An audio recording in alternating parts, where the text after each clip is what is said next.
we are actors on this stage, and this is a play going on. It's a drama, a play, a game, so you can give many names to it. And you see that even in the old world, we heard Shakespeare say that the world is a stage and we are actors. Yes, but even after having heard that, it made no difference to us, because just knowing that I'm an actor doesn't help. The important thing is, what is the basis of the act of the actor? The basis of the act that the actor performs is the script of the play. Yes? Now, if the actor has no knowledge of the script of the play, or the actor doesn't have any knowledge about what part he is assigned to play, can he play a part? That's the interesting thing, because nobody told us about what is this play about, what is the beginning, middle and end of the play, what is my role in the play, who is the director. Now, who do I take directions from to be a good actor? Can you imagine a play or a movie without a director? Can there be a play without a director? Now, in the absence of a director, who do you take directions from? If you keep taking directions from co-actors, will that make you a good actor? No. So, you see that Baba tells us that you were told that you are an actor performing on a stage, but you did not know anything about the script of the drama. You did not know what is your role in the drama. When do other actors enter and exit in the drama? Who is the heroine of the drama? And who is the director of the drama? So you did not know anything about these aspects. And so even if you knew that you are an actor, it made no difference, because you conducted yourself in the same way as you did earlier before you knew that you are an actor. But when Baba comes, he tells us about all these things. And I was just thinking today that when we talk, Baba gives us such enlightened, enlightened approach, that when you sit and think about it, you marvel at how ignorantly we have been behaving until now. And you see that we have no knowledge of the script of the drama, we have no knowledge of the director, we have no knowledge of our own parts, and what are we actually acting as? So, until we came to Baba, what was the basis of my act? Now you see, there are two words, action and actor. And action is karma, right? So an actor, when he is acting, he is performing karma. So these two words are very interesting, that this is the field of action, which is where you play your part, and it is also the field of action because here you sow seeds of karma and reap fruit.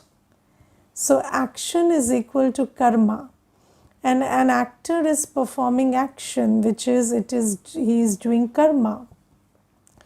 Now we were all acting, and there is this interesting term in English, acting out. So acting out means, again, being not in control. So we were all, basically we were acting out. And if you look at what was the basis of our actions before we came to Baba? So we were basing our actions not on the knowledge of the script or the knowledge of our part, or not on the directions of the director, but we based our actions on the actions of other co-actors and the props around us and the situations around us. And just think about, you leave an actor on a stage and you ask that actor to just act on the basis of what the co-actors are doing and whatever is lying around on the stage. It will be such a messed up act. And how long can you act like that?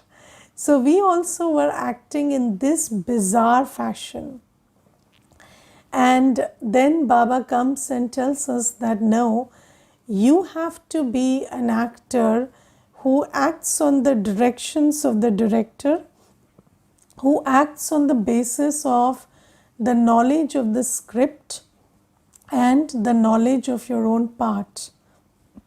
And also Baba gives us extra information about who is the hero and heroine, and Baba also gives us information about when the other byplots, the actors who are participating in the byplots, they enter and exit. So now let us ask ourselves, now we know that this whole drama, this whole world drama has a very clear script, and according to that script there are 5 scenes in this world drama. Yes, in the first 2 scenes everything is pretty rosy and happy, and in the next 2 scenes we become attacked by Ravan and we start acting in a vicious way. And this is the final scene of the drama where we have to do everything based on the directions of the director. So let me ask myself today whether I am now acting correctly. Because you see, Baba tells us that this is your time to act in such a way that you will be able to continue being a good actor for the next 2 yugas at least. And only after that you will forget your acting or your good karma. So now that we know I am an actor and I know the director and I know the script of the drama and I know where I have to go next. Yes, so do you understand that this is a time when we are playing our Sangam Yugi role and also getting ready for our Satyugi role. So I have to keep both of these things in mind. So I know the script of the drama and I know that the next scene again is that of Satyug. So while playing my Sangam Yugi role, which is the role I play by taking directions from the director and acting accordingly, and then I have to also get ready for my Satyugi role. So am I doing that? Now I am knowledgeful, but am I behaving knowledgefully, or am I doing the same thing I did earlier? So this is a question I have to ask myself. Have you taken charge of your action or your karma? Do you act according to the directions that Baba gives you, or do you act according to the circumstances and the way the co-actors are behaving? Just ask yourself this today. Do you get up every day in the morning, or if it is cold you don't, if it is warm you do, or how is it panning out? So you have to ask yourself whether I am being a director's actor or I am being an actor who is just acting according to. Now just think about these actors who perform at such low temperatures where there's snow and there are mountains of snow, and then they wear these these very light clothes there, and they act there. Why? Because they don't mind the environment. They know that this is my script and this is my part, and I have to play my part according to my script. Now you see, in the same script, everybody has a different part. Now if the hero gets influenced by seeing the part of the villain, how would it be? So you see that the villain has to play his part and the hero has to play his part. But do we have that kind of clarity that I am the hero actor in the drama?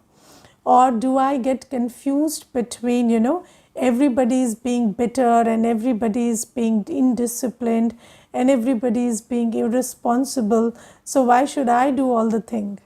So do I also start getting influenced by the roles of the co-actors and the environment in which the scene is being shot? Or do I take charge of my own actions? I take directions from the director and I understand the script and act. So these are things, these are questions that we need to ask ourselves. Then there is this thing about the director giving directions, and Baba tells us that I am the director and I am also the principal actor in the drama. And you see, Baba is called by 3 names: creator, director and principal actor. Now, why is Baba called the creator? Does Baba write the drama? No. Then why is Baba called the creator? Because when the whole, this whole play is all messed up, then Baba comes and creates a pure world out of an impure world. Yes? Do you call a gardener a creator? Do you call a painter a creator? Yes. Do they create from nothing? No. They create from something, and they create it so beautifully that they are called creators. So you see, the land is there, the seed is there, but then the gardener just sows the seed, and so he is called the creator. And there is the color and there's the canvas, and the painter, he paints the color on the canvas and he's called a creator. So Baba is not a creator in the sense that he creates the drama or he writes the script of the drama, no. But he is a creator in the sense that when everything becomes impure, he creates a pure world out of this impure world. So that way he is a creator. So anybody asks you, why is God called the creator if he doesn't create? So this is how you explain, because sometimes we think that creation is only about creating something from nothing, but no, creation is also creating pure from impure. So that is the creator's job. Then Baba is called the director, and Baba says, I am the principal actor of the drama and my act is to give directions. So what action do? I give directions. And what kind of directions do I give you? So Baba says that I give you the directions that make you a pure deity. So these are the directions that Baba gives us. And what are Baba's directions that are so important? What does Baba teach us actors that is so relevant and so important? And in the Murli today, there is an analogy between sowing a seed and reaping the fruit. And Baba tells us that karma is like a seed that you sow, and your destiny is the fruit that you get. And I am a good gardener, and I teach you how to sow the seeds. So the seeds of karma, I teach you how to sow. I direct you how to do good karma. I give you the knowledge between knowledge of, uh, karma, akarm, karm, vikarm. So I give you the knowledge between, vikarma, sukarma and akarma. So Baba gives us the knowledge of these three, and Baba teaches us how to do sukarma. Now, what is sukarma? So there is this very interesting thing about sukarma, that sukarma is when you do indirect karma with humans and with matter, and direct karma with God. So that's the definition of sukarma.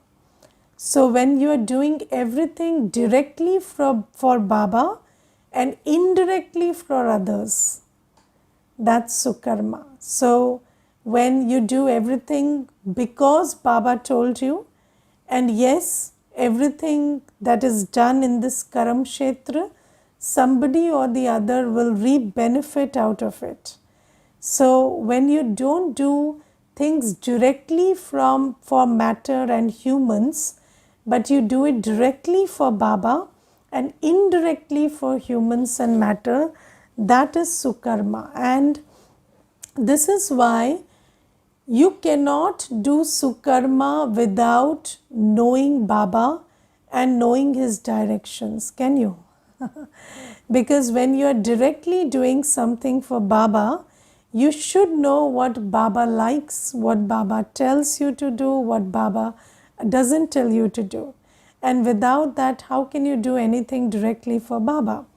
Now you see, once there was a senior sister visiting, and I had been asked to, to look into the Brahma Bhojan, or the lunch that was to be served. So first question I asked is, what do they like? Because you can't do something without knowing the like or dislike of that person.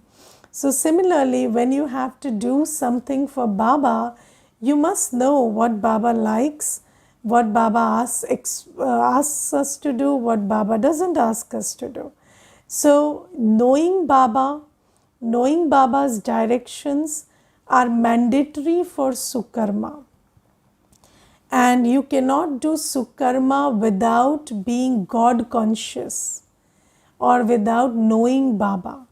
This is why the only time in the whole cycle when we can do sukarma is when we know Baba and Baba comes and reveals himself to us.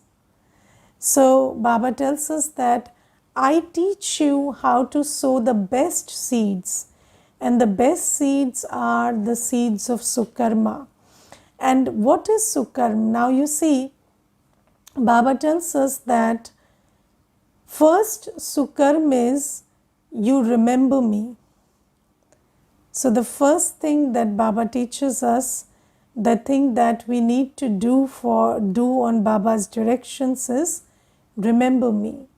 And Baba says, when you remember me, then you are creating an atmosphere of purity, peace, love all around you. But you are not doing that.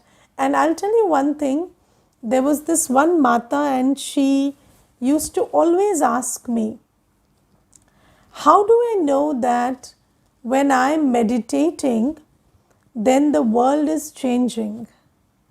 So she used to ask me that, we are meditating for world peace, we are meditating to create a new world. So how do I come to know that my meditation is reaching somebody, or my meditation is benefiting somebody, or when I am sitting in yoga, then some corner of the world is feeling peaceful? How do I figure that out? So I told her, I don't think your meditation is working. So she said, why do you say that? I meditate every day. So I said, if you have not understood that you don't meditate for world peace, you meditate because meditation means remembering your Baba. And remembering your father is your first dharma. You are a soul. Do you remember your Lokik father to get the property? You remember your father because he's your father. So this is why you understand you are a soul. You remember Baba because that's what we are supposed to do as a soul. And when you remember in such a selfless manner, you don't have any selfish interest in remembering Baba, or you don't have any, this kind of an aim that, the world is benefiting. Of course, the world is benefiting, but you are not doing it for the world, you are doing it for Baba. And when you are doing it for Baba and when you are lost in Baba's love, only then is the world receiving peace and happiness. And if you're thinking about the world, are you remembering Baba? So, what is meditation? Meditation is not thinking about the world to benefit the world. Meditation is forgetting the world, remembering Baba so that the world can benefit. So if you're thinking about what impact is my meditation doing to the world, then you're not remembering Baba, you're thinking about the world at that time. And then the meditation is not working. Now, do you understand? There are some people who meditate for other people. Yes, you're meditating for your children's exams or their health or this or that, and that is not working. Why? Because meditation means you forget the child and remember Baba. If you're still remembering the child, then are you remembering Baba? No, because Baba says you cannot remember me and a bodily being together, because I am the bodiless. So you have to forget the body and bodily relations and religions and then be lost in my remembrance. And then maybe, if you have a thought or a pure desire, Baba says, meditators' pure desires are fulfilled. And not a selfish desire like my child should get well. Why? Where there is my child, it is a selfish desire. Yes, it is mine. Mine means selfish. So Baba says that you just remember me and you be lost in my remembrance and my love, and then whatever pure desire you have, if you really consider the child as a soul, then that wish in your heart that this soul should benefit will also heal this child or heal anybody around you. So the important thing to understand is that when you remember Baba, you consider yourself to be a soul first, and you can only consider yourself to be a soul if you forget the body, bodily relations and religions. And in this pure act of loving remembrance, you gain power, spiritual power. And then with that spiritual power, all your, subhash, or pure desires, they are fulfilled. And this is first sukarma that Baba teaches. Then second thing that Baba teaches is embrace purity.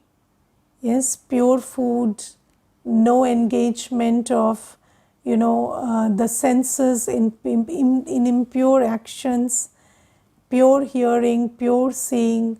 This is the sukarma that Baba teaches.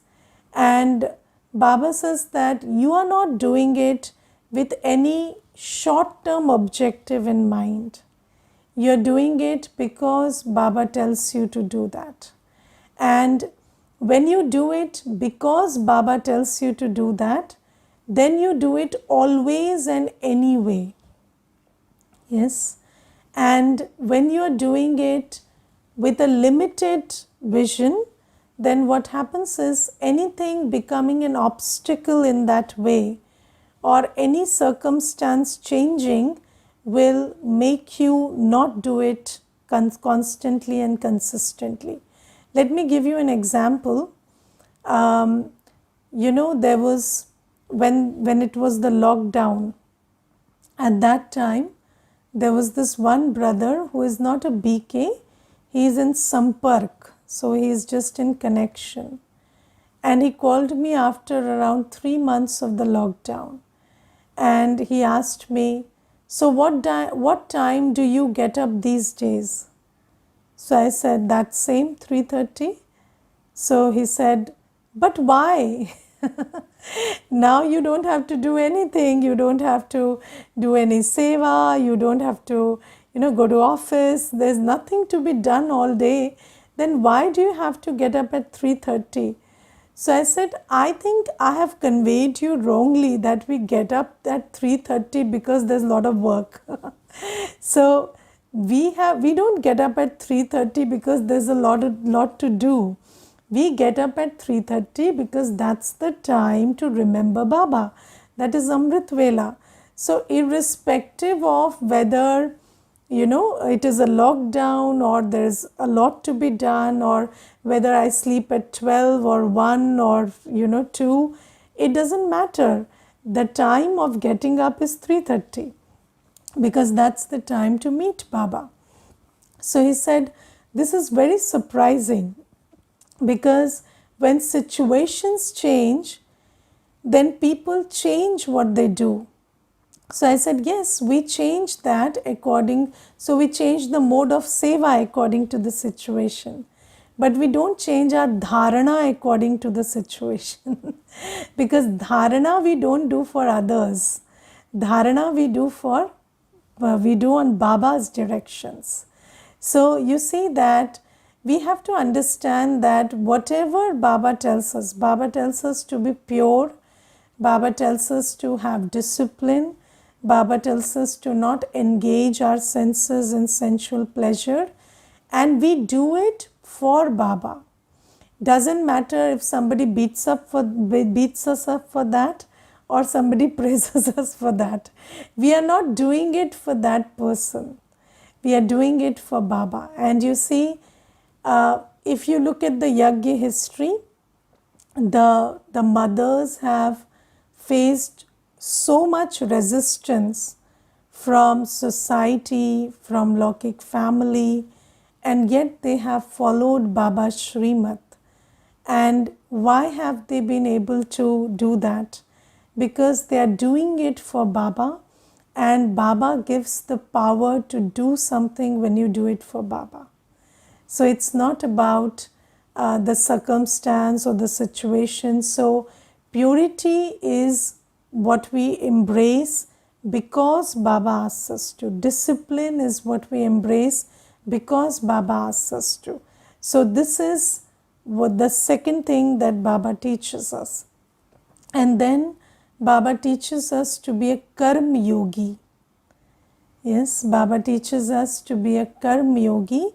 And in being a karma yogi, Baba says that although you go to office, although you take care of Lokik family, or you clean the house, or you cook food, or you work for the government, or you work for any company, or whatever you do, you have to understand that you're doing it directly for Baba and indirectly for everybody else.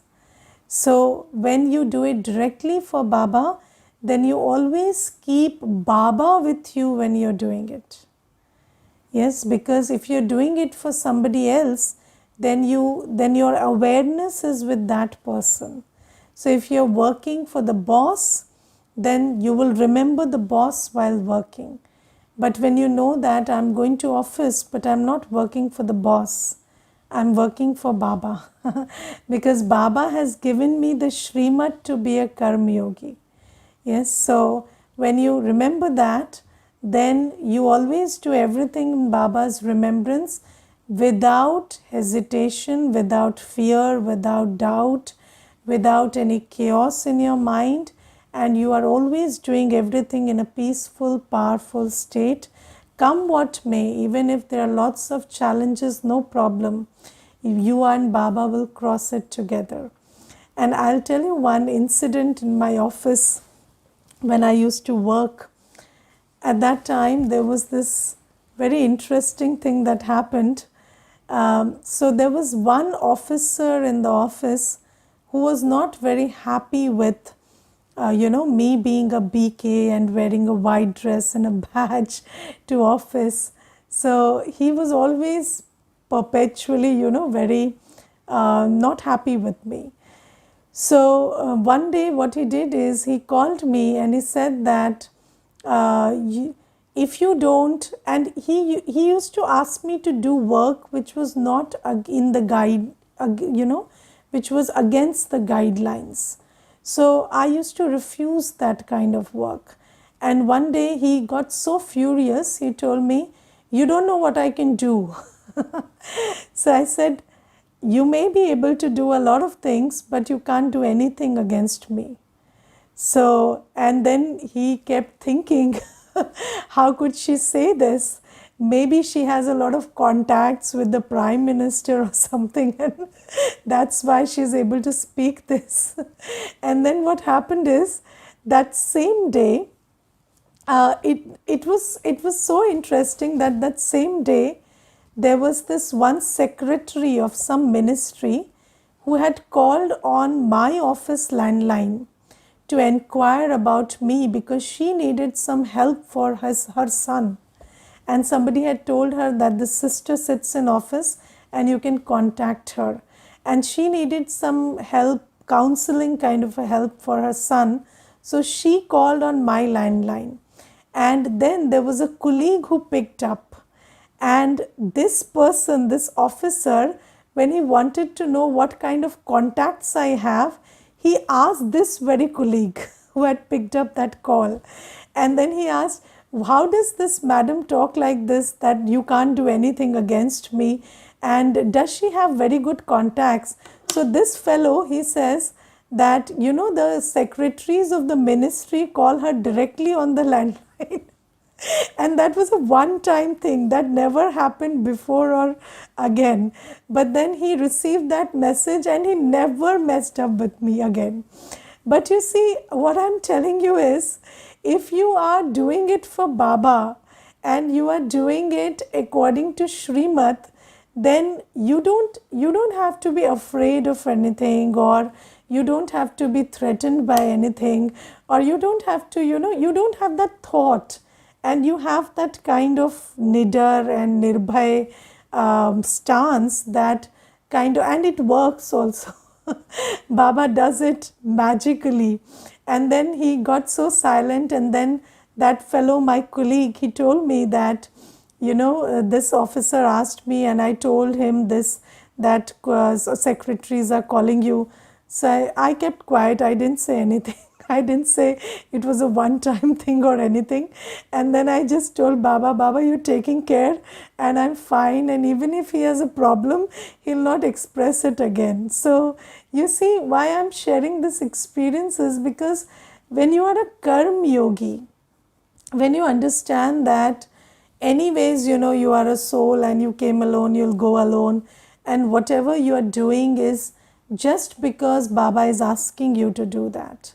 And Baba has never asked us to leave our jobs or families or this or that. And Baba has always asked us to take care of everything in purity. And Baba has also asked us to, sacrifice a part of it or contribute a part of it to Yajna Seva. So when you are following the discipline of being a support, a pillar in Yajna Seva, and when you are doing it with purity, with pure intent, following Baba's Srimad, then there is nothing to be scared of. Whatever the situation, you will always stay peaceful and calm and full of faith and take your step. So Baba says that I teach you good karma, and who in the world is not working? Everybody is working. But along with working, they are doing it with a lot of ego. And because of that ego, there's so much burden and stress, and then there is also no Shrimat, so there is cheating and a lot of things that are not to be done, but they are done in the world. So when you're doing it on Shrimat and when you're doing it for Baba, then it becomes Sukarma. Okay, Om Shanti.